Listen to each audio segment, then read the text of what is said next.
రవీందర్ గారు, సోదరుడు వెంగాల వెంకటరామరెడ్డి గారు కూడా చైర్మన్ గారు, టెంపుల్ చైర్మన్ సోదరుడు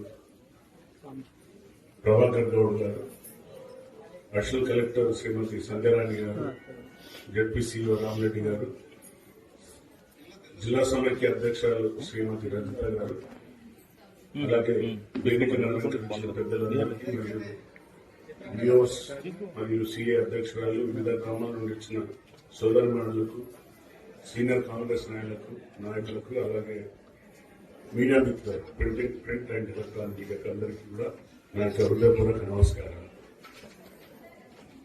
చాలా ఒక చక్కటి ఉదాహరణ వినాలన్న ముచ్చట్లేదు. తల్లి మహిళ చదువుతారు. ఒక మహిళ చదివి తన కుటుంబంలో ఉన్న పిల్లల్ని చదివిస్తే ఆ కుటుంబం, ఆ గ్రామం, ఆ మండలం, ఆ జిల్లా, ఈ మన యొక్క రాష్ట్రం, మన దేశం చక్కని పౌరులను అందించిన బాధ్యత ఒక మహిళా శక్తిలో ఉందని నేను ప్రగాఢంగా విశ్వసిస్తాను. ఒక మహిళని అది సాధ్యమైతే కుటుంబంలో భర్త ఇంత తాగుపోతాడైనా, భర్త ఇంత కుటుంబాన్ని పట్టించుకోకుండా కూడా ఆ బాధ్యత ఒక మహిళా శక్తికి ఉంది తప్ప ఎవరికి లేదని నేను ప్రగాఢంగా విశ్వసిస్తాను.